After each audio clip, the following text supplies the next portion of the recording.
dizendo para a vida comum, mas o assunto de hoje é o tempo. Nós vamos falar sobre tempo e sabedoria. E usamos como referência um trechinho do Salmo 90, verso 12. Contar os nossos dias é uma expressão de Moisés.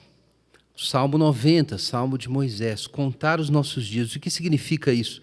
Nós vamos ler vários trechos da Palavra de Deus para tratar desse tema, mas nós vamos começar lendo dois textos, o Salmo 90 e Eclesiastes, capítulo 3. Então, abra sua Bíblia no Salmo 90 e depois nós vamos ler Eclesiastes.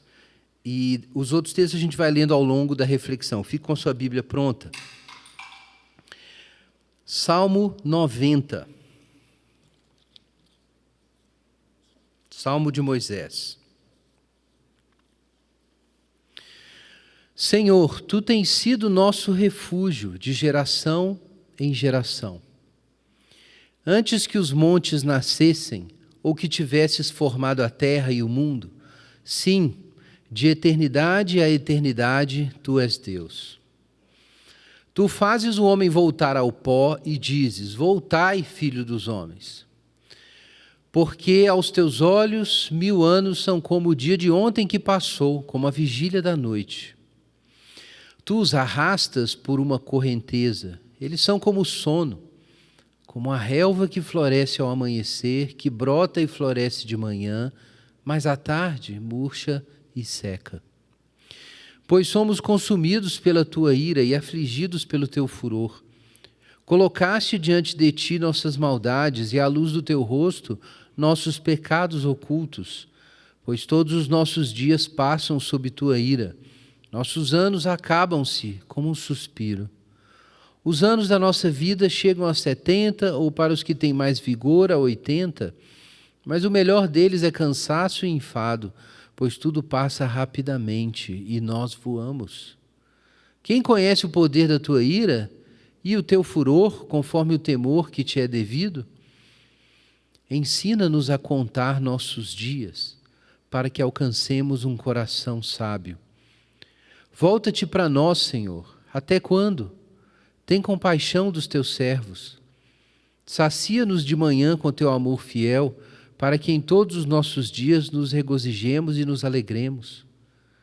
Alegra-nos pelos dias em que nos afligiste, pelos anos em que conhecemos a dor. Mostra teus feitos aos teus servos e tua glória aos filhos deles. Seja sobre nós a graça do Senhor, nosso Deus, e confirma sobre nós a obra das nossas mãos. Sim, confirma a obra das nossas mãos. Agora vamos ler Eclesiastes, capítulo 3.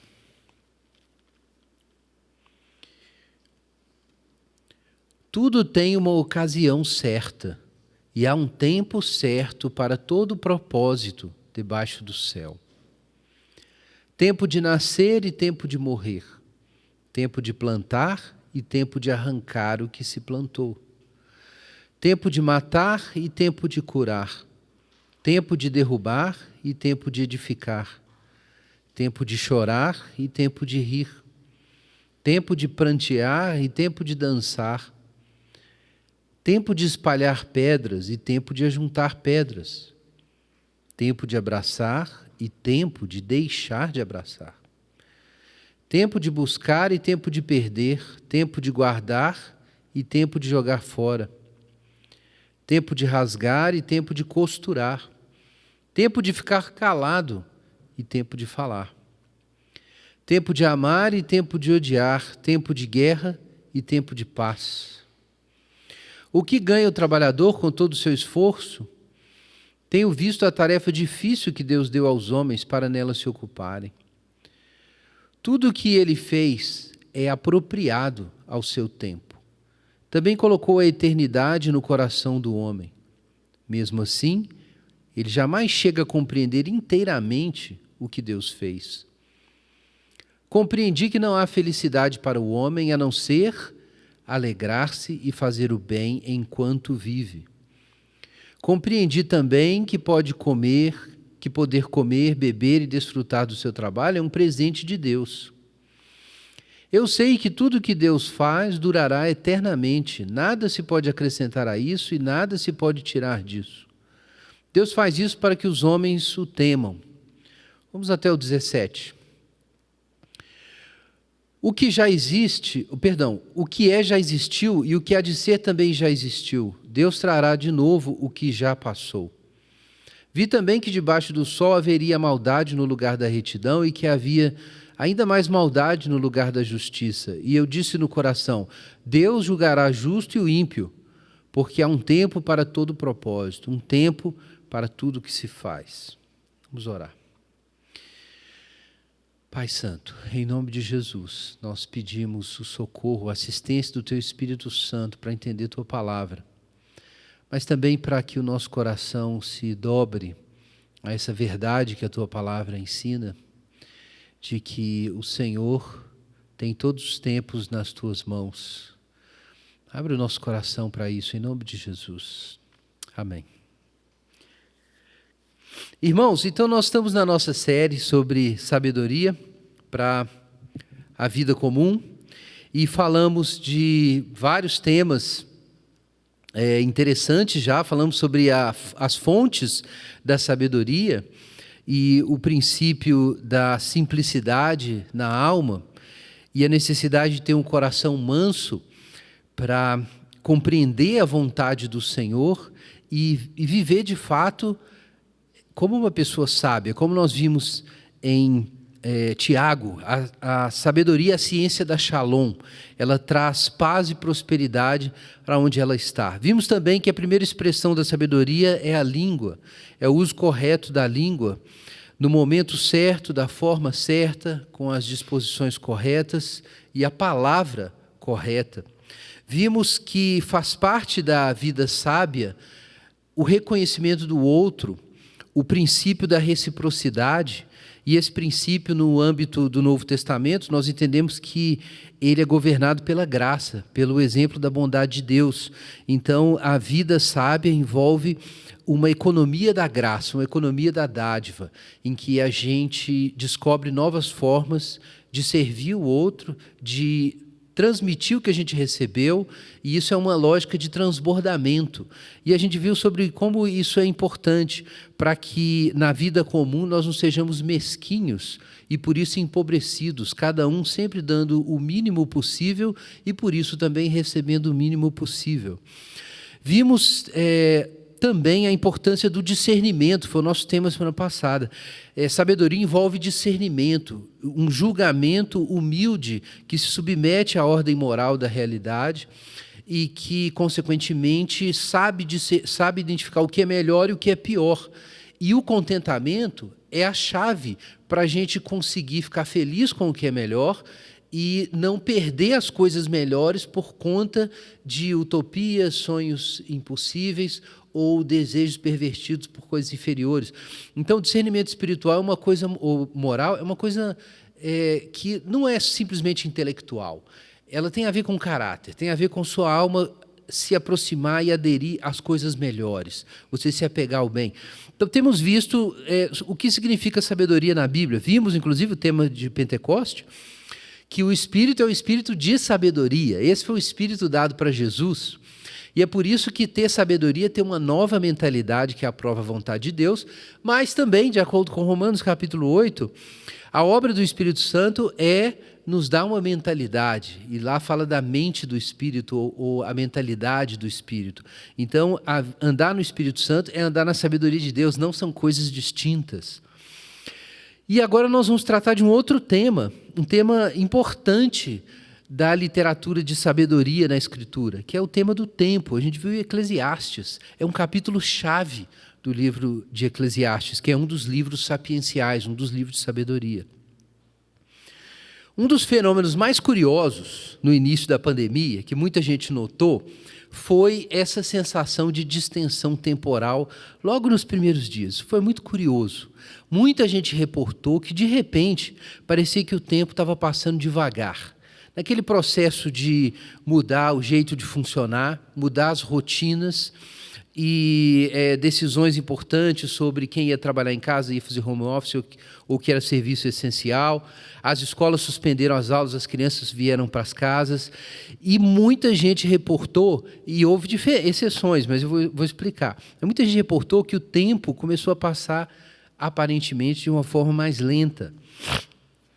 Para pessoas que estavam muito envolvidas em atividades de resposta à doença, a impressão foi diferente.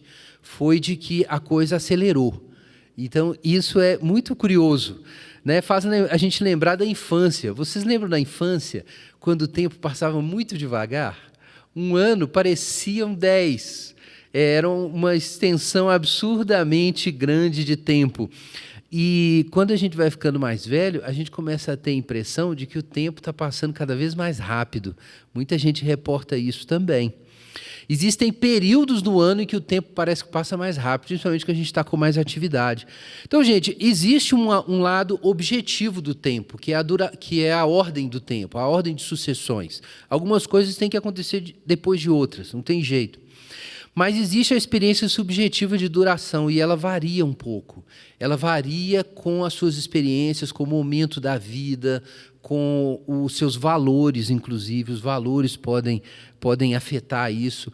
Quanta gente não conta de momentos em que teve a impressão de que o tempo parou, né? De repente, um momento junto com alguém que você amava e parecia que não estava passando o tempo.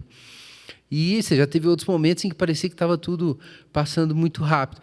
Então, enfim, esse é o lado subjetivo da experiência temporal. Mas isso é importante porque isso dá uma pista para o que eu quero dizer. É que, dependendo de como você vive sua vida, o tempo é experimentado diferentemente. Ele realmente é experimentado diferentemente.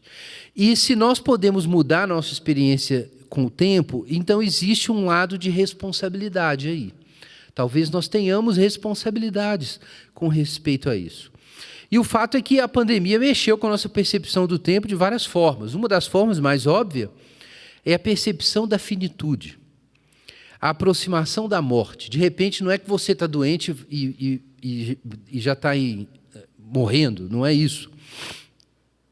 Mas a consciência da mortalidade chegou e, de repente, o tempo parece pouco nesse sentido. Então, isso é uma mudança que aconteceu por conta da pandemia. A consciência da mortalidade, a consciência da finitude. Um outro ponto importante é a interrogação sobre prioridades. Com o tempo exprimido e, por um lado, né, nesse sentido, no sentido da sua linha de vida, né, da sua possível extensão de vida ou de parentes e assim por diante, com a consciência da morte, de repente você começa a pensar com mais clareza: o que é mais importante para eu fazer? O que eu devia ter feito e não fiz até hoje? E pode ser que eu pegue essa doença e morra, ou alguém que eu amo morra, e eu devia ter feito isso, devia ter feito aquilo. Como que eu vou usar meu tempo? As pessoas que passam por acidentes ou risco de vida reportam isso, que elas têm que reorganizar toda a sua escala de prioridade. Mas prioridade é uma coisa de tempo também, porque prioridade tem a ver com antes e depois. Antes e depois não é só no sentido do tempo físico, mas também num sentido moral, no sentido social. Existe as pessoas que têm prioridade, por exemplo. O que faz um idoso ter prioridade para se sentar num lugar? Por que a gente diz que primeiro o velho e depois os outros nessas condições? Ou por que numa situação de risco se pensa em salvar primeiro as crianças? Parece que o uso do tempo é afetado pela ordem moral. Então, prioridades morais alteram o jeito de organizar o tempo. E a gente experimenta isso de várias formas, nas relações sociais, na política, na pesquisa científica, na vida afetiva. O tempo é o lugar onde a nossa hierarquia moral, a nossa ordem moral se expressa em termos de uma estrutura de prioridades, uma agenda, você pode falar dessa forma, uma agenda. É por isso que quando nunca tem lugar na agenda para a gente ir à igreja, para a gente buscar a Deus, ou para a gente servir no reino, então isso diz algo sobre os valores. A verdade é essa. Se nunca há tempo para o seu marido ou para a sua esposa, isso é um problema de agenda, mas não é só de falta de tempo. pode ser um problema de prioridades. É claro que há mais do que isso. Você pode ser impedido, eventualmente, por doenças, por problemas relacionais, por demandas imediatas, de fazer coisas que você considera importante. Mas, no fim, você é responsável pelo que você fez da sua vida. Então, essa interrogação sobre prioridades veio com a pandemia. Uma outra questão que surgiu, e esse foi o ponto que eu comecei aqui, essa consciência aguda do presente, a consciência aguda do agora, com a mudança, a desorganização das prioridades, a desorganização das rotinas, melhor dizendo. Então surgiu essa consciência de que o tempo está passando, o tempo presente ficou nítido. Para alguns isso significa tédio, muitas vezes. Muitas pessoas ficaram entediadas. E o tédio é uma distorção da nossa experiência com o tempo. Gente, a sabedoria afeta a nossa relação com o tempo. Afeta a nossa relação com o tempo. Em primeiro lugar, porque não há sabedoria sem consciência de tempo e de finitude. Não há.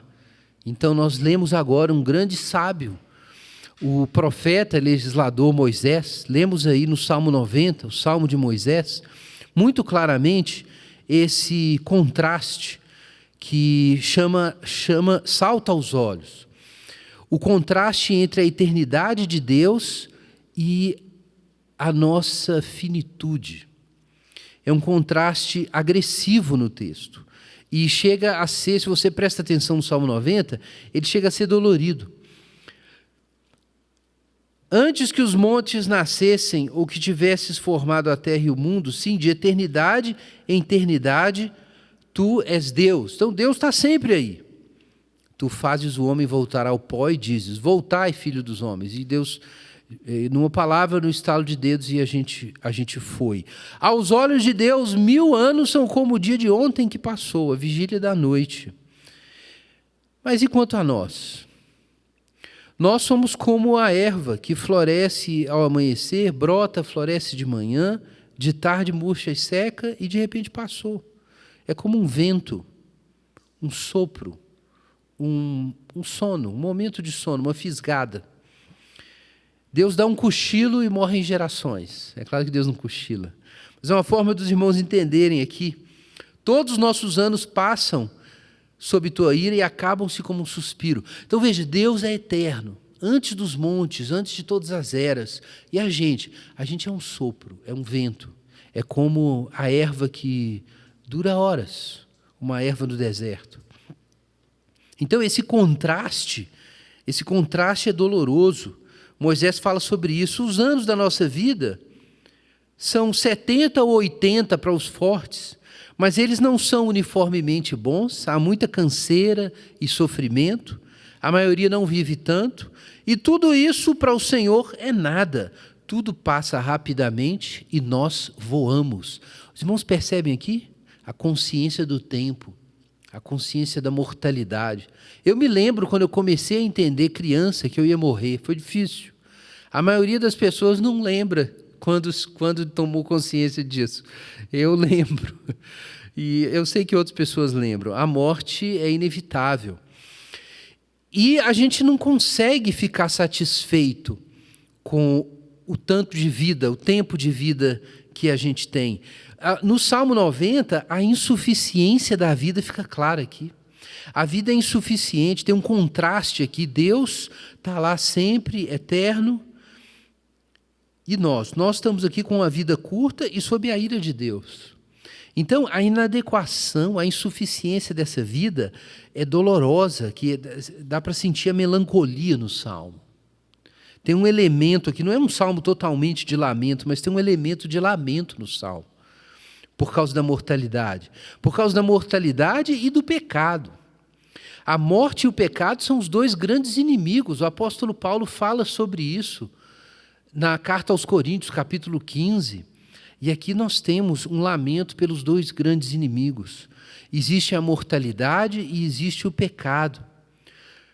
Por que Moisés tem tanta consciência da mortalidade e do pecado? Porque Moisés viu a Deus, ou viu a Deus indiretamente, não viu diretamente, como diz o Evangelho de João, viu pelas costas, mas ele teve um vislumbre da glória de Deus. Ele conversou com Deus. Moisés é um cara profundamente consciente das coisas eternas. E a consciência do eterno faz ele perceber a precariedade dessa vida. Então, gente, a consciência de Deus e a consciência da mortalidade trazem essa visão realista sobre a vida. Isso é o que Eclesiastes diz, que é a casa de luto. Aqui nós temos Moisés na casa de luto. Em tempos de pandemia, nós precisamos frequentar a casa de luto. Pode ser que a gente tenha que frequentar literalmente. Mas ainda que não seja literalmente, porque você não vai perder ninguém, nenhum ente querido próximo, você precisa frequentar moralmente, espiritualmente, a casa de luto. E o Salmo 90 é um dos textos bíblicos que te guia pela mão nesse lugar, em que você precisa ser realista e enfrentar os fatos sobre o quão precária é essa vida e também a necessidade da graça de Deus. O salmo é um salmo de lamento, mas ele também é um salmo com esperança, porque aqui ainda existe a oração, ainda existe a expectativa da graça, ainda existe a lembrança do que Deus fez no passado pelo povo de Deus, ainda existe uma afirmação de que Deus tem um amor fiel, graça e verdade, que é o que vai se revelar depois no Evangelho de João, na encarnação de Jesus, Evangelho de João capítulo 1. Mas o amor fiel é lembrado aqui por Moisés. Então Moisés não está passeando pelo vale da sombra da morte sem o Senhor ao seu lado, sem a consciência da graça e do amor de Deus. Mas ele sabe que a coisa hoje é precária. Então ele diz, volta-te para nós, Senhor, até quando? Tem compaixão dos teus servos. Irmãos, essa é uma dimensão difícil da vida cristã. A gente não pode, por causa do conhecimento da graça de Deus, negar as realidades da vida, senão a gente não vai enfrentá-las. Mas se a gente contemplar apenas as realidades da vida e esquecer da graça, a gente entra em desespero. Então o cristão trilha esse caminho estreito. O cristão sabe que o vale da sombra da morte é inevitável, mas ele enfrenta sabendo que o Senhor está com ele. E no meio dessa meditação nós temos essa expressão tão famosa: ensina-nos a contar os nossos dias, para que alcancemos um coração sábio. Vejam, irmãos, que essa consciência da eternidade e da temporalidade da nossa vida é necessária para você ter sabedoria.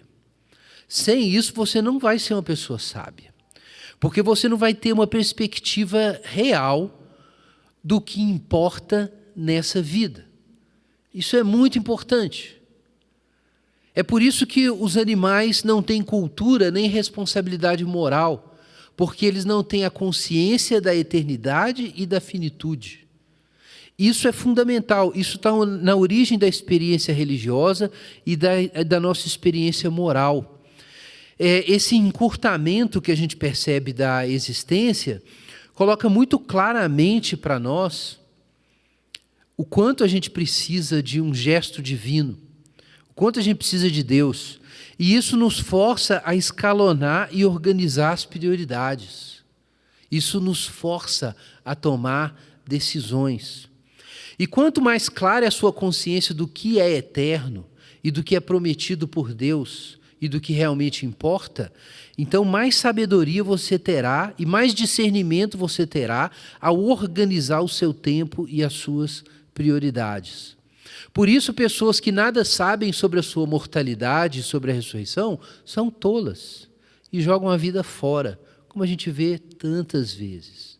Quantas pessoas correndo atrás de sonhos insignificantes perdem grandes oportunidades temporais. Não estou nem falando apenas ou primariamente aqui do compromisso com Deus, mas das escolhas ordinárias. Priorizar a relação com os filhos, com a esposa, a possibilidade de trabalhar com a comunidade, de crescer numa comunidade cristã, de ter relevância histórica, de participar da sua cidade, da polis, do seu mundo, de ler, de construir coisas, de ter experiências que em cada momento são necessárias. Quantas pessoas lamentam que os filhos cresceram e elas não viram? E não é porque elas foram impedidas por motivo de força maior, porque era necessário trabalhar num regime muito difícil e por isso foram afastadas de seus filhos, mas porque não aproveitaram bem o tempo. Quantas mulheres e quantos homens não aproveitaram bem seus cônjuges e de repente perderam por causa de uma traição, por causa de um divórcio, por causa de uma morte prematura, por causa da idade e muitas coisas, e não aproveitaram o que podiam ter feito juntos, construído juntos. Não celebraram aquilo. Eu daria essa recomendação aí, pais com filhos, muito cuidado com isso. Eu posso dizer, graças a Deus, que eu aproveitei a infância das minhas filhas ao máximo, e a gente viveu junto a infância. Mas muitos pais estão comendo mosca. E isso é um problema de prioridades. Se você tem uma percepção clara da eternidade e da finitude, então as coisas ficam claras para você, o que importa e o que não importa, e o que importa um pouco e o que não importa nada, ou quase nada. Essas coisas aparecem. E isso leva você a pensar aonde investir. Olha a oração do salmista, a oração de Moisés. Seja sobre nós a graça do Senhor nosso Deus e confirma sobre nós a obra das nossas mãos. Sim, confirma a obra das nossas mãos. Vejam que a pessoa que está contando os seus dias, que está consciente da temporalidade, ela se preocupa com o que ela vai fazer, o que ela vai construir.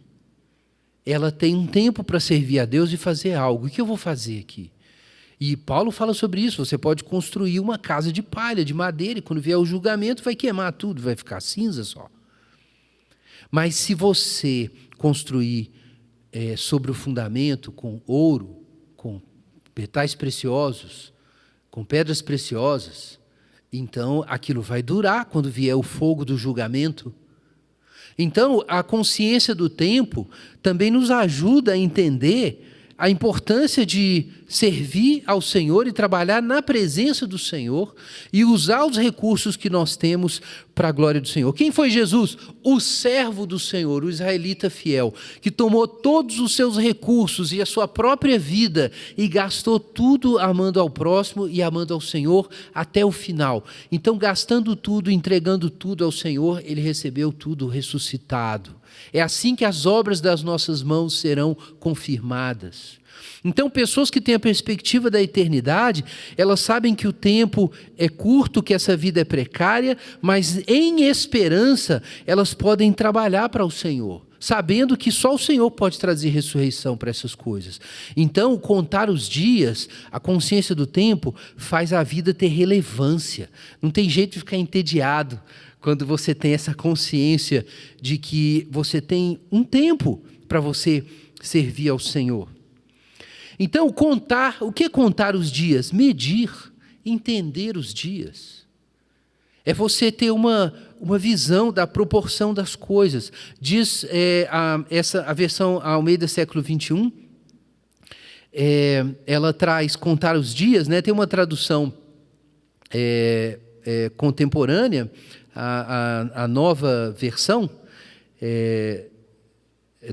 me fugiu o nome da versão, mas é a nova versão lançada pela editora Mundo Cristão. Ela diz o seguinte, vejam que interessante. Ajuda-nos a entender como a vida é breve, para que vivamos com sabedoria. Eu gosto também dessa versão. Ajuda-nos a entender como a vida é breve. Então, esse é o desafio da consciência temporal.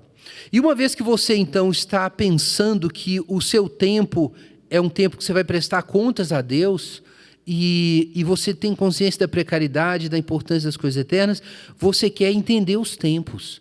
E isso nos leva aí a Eclesiastes. Eclesiastes capítulo 3 fala sobre entender os tempos. Há tempo para tudo debaixo do sol. Há tempo para tudo. Deus estabeleceu tempos para as coisas. Isso também é contraintuitivo, porque a gente tende a pensar que o tempo é uma coisa que a gente usa do nosso jeito. Mas, de acordo com Eclesiastes, Deus fez tudo apropriado ao seu tempo. Quem é que estabelece que há tempo para tudo? Não somos nós. Não é a gente que decide qual é o tempo de rir, o tempo de chorar, o tempo de espalhar pedras e o tempo de ajuntar pedras, o tempo de arrancar e o tempo de plantar. É Deus que estabelece. Deus controla a história. E se você é sábio e você compreende a arquitetura do mundo, porque foi com a sabedoria que Deus construiu o mundo, você vai ter a humildade de notar quando os tempos mudam. E quando os tempos mudam, as prioridades mudam. E se você não aceita as novas prioridades que o novo tempo impõe, você perde o tempo de Deus. Então, não basta saber que há tempo para tudo, você tem que se ajustar a esse fato. E esse é um desafio. É você entender que a vida tem estações, que a história tem etapas, tem processos, e que a sua caminhada com as pessoas tem tempos. O John Walton, no comentário histórico-cultural da Bíblia, comenta, ele com outros autores, uma informação interessante do mundo antigo. Um papiro chamado Eisinger foi encontrado, um papiro antigo, sobre a questão da duração da vida entre os egípcios.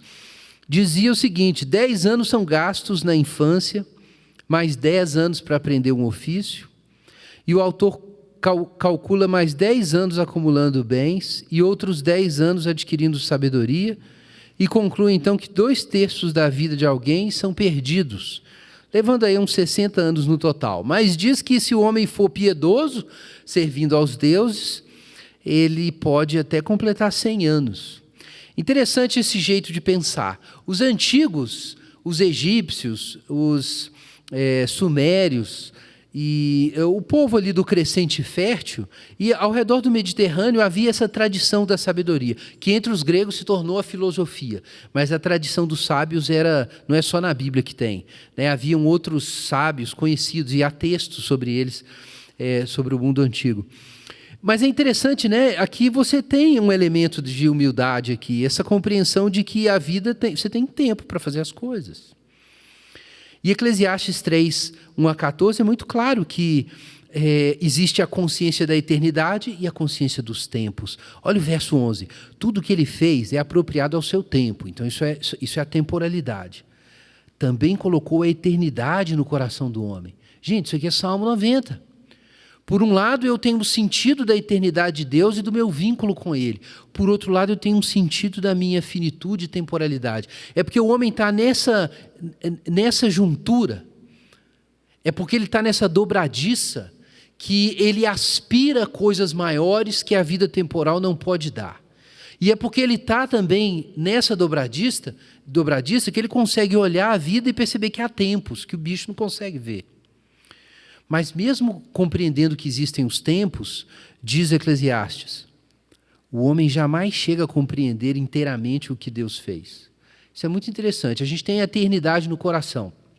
Mas isso não significa que a gente captura a totalidade da nossa vida do jeito que Deus faz. A gente vê tudo, a gente não consegue. A gente tem a intuição da eternidade, o suficiente para ver que a nossa vida tem um prazo e tem uma ordem. Mas não o suficiente para entender exatamente o que Deus está fazendo com isso. A gente tem apenas a consciência da eternidade e da finitude. Então, isso dispõe a gente para uma responsabilidade moral com o tempo. Mas isso não garante para nós, não dá segurança total do destino. A gente não sabe aonde isso vai dar, a gente não sabe o que Deus está fazendo. Literalmente aqui está escrito que Deus colocou todos os tempos no coração do homem. Está literalmente aqui no original. Então, por um lado, não há sabedoria sem consciência da finitude, por outro lado, é necessário conhecer os tempos e se sujeitar a esses tempos. Sabedoria é entender os tempos e épocas, mas isso nem sempre é fácil. Provérbios 21, 5 diz que os planos do diligente conduzem à fartura, mas a precipitação leva à pobreza. Vários lugares na Bíblia falam sobre precipitação. A precipitação sobre a língua, por exemplo, aparece em Provérbios. A precipitação tem a ver com você não aceitar o tempo. Não aceitar que as coisas têm tempos e que as coisas têm a hora certa. E que Deus vai te mostrar qual é a hora certa. Nós somos impacientes. A impaciência nasce, em parte, do fato de nós sabermos que há coisas eternas e a gente tem a impressão de que a vida está escapando.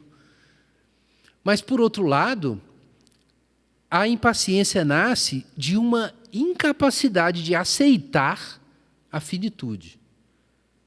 Aceitar que você não vai controlar o destino da sua vida. A impaciência também tem a ver com isso. Eu lembro aqui, Atos capítulo 1, a gente leu Mateus 28, né, as últimas palavras ali de Jesus antes da ascensão. Olha que interessante. Eu vou mudar um pouco o foco do texto, mas eu vou entender aqui aonde que a gente quer chegar.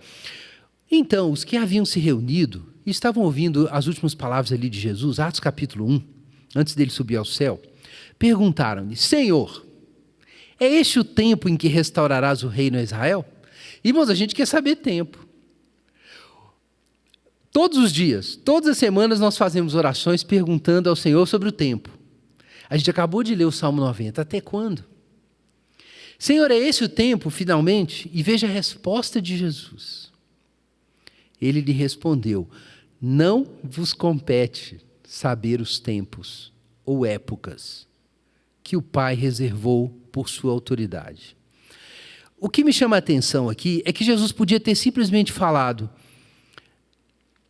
ainda não. Ele podia ter dito isso. Ainda não. Pronto. Por que Jesus tinha que dizer o que ele disse? Não vos compete saber. Porque é importante nós sabermos o que não nos compete saber. E isso faz parte do que está em Eclesiastes 3. Deus colocou a eternidade no coração do homem, mas o homem jamais chega a entender completamente o que Deus faz. Deus quer que nós andemos sem saber tudo, sem controlar tudo. Isso exige submissão e paciência. Provérbios 21:1 diz: não te vanglories do dia de amanhã, pois não sabes o que ele trará. Por que a gente insiste então? Porque a gente não aceita a finitude e a nossa vontade quer transbordar sobre os limites do tempo. A gente queria assumir um controle da nossa vida como Deus, que é eterno, assume. A gente queria saber o final da história. Então, o fato de ter o infinito dentro de nós deixa a gente impaciente e a gente quer arrebentar a ordem do tempo. É por isso que a gente arrebenta com as nossas prioridades, a gente se precipita, a gente não espera, a gente faz coisas erradas. Então, a gente precisa viver dentro dos limites da vida temporal e aceitar esses limites. Tudo que o Senhor fez é apropriado ao seu tempo. E Ele colocou a eternidade no nosso coração. Nós temos o sentido do eterno, da transcendência, como eu disse, suficiente para saber que existe um Deus sobre a história, mas não para a gente controlar. Nós temos que reconhecer e aceitar quando o tempo muda. Aceitar a velhice, aceitar os limites da idade, aceitar quando os filhos crescem e têm autonomia, aceitar quando ter filhos tira a liberdade individual que a gente tinha antes, aceitar quando uma oportunidade de trabalho precisa ser perdida por amor à família. Isso é uma questão de ordem temporal, de prioridades. Aceitar os limites da ordem moral do mundo. O sábio é humilde, lê os tempos e aceita os desafios que ele impõe. Não é que a gente não pensa no futuro. Tiago 4,13 diz o seguinte: agora prestai atenção, vós que dizeis, hoje ou amanhã, iremos a tal cidade, lá passaremos um ano, negociaremos e teremos lucro. No entanto, não sabeis. Não é o que Jesus disse aos discípulos? Não vos compete saber. Não sabeis o que acontecerá no dia de amanhã. O que é a vossa vida? Sois como a névoa que aparece por pouco tempo e logo se dissipa. É como nós lemos no Salmo 90. Em vez disso, devias dizer: se o Senhor quiser, viveremos e faremos isso ou aquilo. Viver na vontade de Deus é exatamente aceitar os tempos estabelecidos por Deus. Viver os tempos estabelecidos por Deus. E isso nos leva ao nosso terceiro ponto. Hoje. Viver os tempos estabelecidos por Deus significa olhar para o agora. Você tem que ter passado e história, e tem que ter planos para o futuro. Mas Deus se apresenta para você, oculto através do sacramento do momento presente, que é o momento em que Deus te abençoa e te desafia. Eclesiastes capítulo 3 diz o seguinte: compreendi que não há felicidade para um homem a não ser alegrar-se e fazer o bem enquanto vive. No momento presente existem dádivas divinas e existe um desafio moral no qual você precisa ser bom. E esse é o momento de você ser sábio e encontrar a Deus. Tanta gente está pensando assim: Senhor, quando é que essa pandemia vai acabar? Eu não estou aguentando mais. Meu irmão, o que Deus tem para você hoje? Se você tomar todo o cálice da finitude, colocar sua esperança em Deus e aceitar os tempos do Senhor, você inevitavelmente descobrirá o hoje, o momento presente. Contar os nossos dias é viver os dias que nos são dados. As pessoas perdem a conta dos dias porque não prestam atenção. Você já contou dinheiro? Se você parar de prestar atenção, você perde a conta. Como é que se contam os dias? Vivendo os dias. Nós precisamos viver o tempo que se chama hoje. Disse Jesus em Mateus 6,34, não vos inquieteis, pois, pelo dia de amanhã, porque o dia de amanhã trará suas próprias preocupações. Basta a cada dia os seus problemas. O dia de hoje é o dia de se alegrar com as coisas que o Senhor deu, como diz Eclesiastes, com o seu vinho, com a sua mulher, com o fruto do seu trabalho, mas também é o dia de você carregar as cargas de hoje, e talvez hoje haja uma grande injustiça. E no seu tempo Deus vai reparar a injustiça. Enquanto isso, você precisa fazer o bem hoje. Esse é o sacramento do momento presente, entregar a Deus os tempos e viver aquilo que Deus coloca diante de nós hoje, como dizia Jean-Pierre de Caussade, no livro Autoabandono, a providência de Deus. Talvez hoje haja injustiça, como diz Eclesiastes capítulo 3, e Eclesiastes 3, que fala sobre os tempos, diz que Deus prova os homens permitindo a injustiça e deixando que muita injustiça aconteça. Mas ainda assim, Deus julgará o justo e o ímpio, diz o autor de Eclesiastes, porque há um tempo para todo propósito. Se você aceita os tempos de Deus, você não vai desprezar a sua vida hoje, porque a injustiça não foi reparada hoje. Você vai viver o dia de hoje, porque Deus vai trazer justiça para o mundo no tempo dele. Por isso, então, diz Efésios capítulo 5, isso nos ajuda agora a trazer para o tempo da igreja, o tempo presente, a recomendação que o apóstolo nos dá. Portanto, estejam atentos para que o vosso procedimento não seja de tolos, mas de sábios, aproveitando bem cada oportunidade, porque os dias são maus. Por isso não sejais insensatos, mas entender qual seja a vontade do Senhor. Entender a vontade do Senhor é você olhar para o que está diante de você e buscar a oportunidade de ser crente. É assim que você atua sabiamente e salva, redime, literalmente é o que a palavra diz, ou aproveita a oportunidade, o tempo. É assim que você aproveita o tempo. O que é a graça e o bem que eu preciso fazer agora? E assim a gente deixa de ser insensato. Assim a gente descobre a vontade do Senhor. Tudo isso nasce, como eu disse, da consciência da eternidade de Deus e da nossa finitude. Isso leva a gente a compreender os tempos e leva a gente a enxergar o momento presente. Sabedoria é contar bem os dias e viver o hoje. E eu concluo com Hebreus 3,13. Exortai-vos uns aos outros todos os dias durante o tempo que se chama hoje, para que nenhum de vós seja endurecido pelo engano do pecado.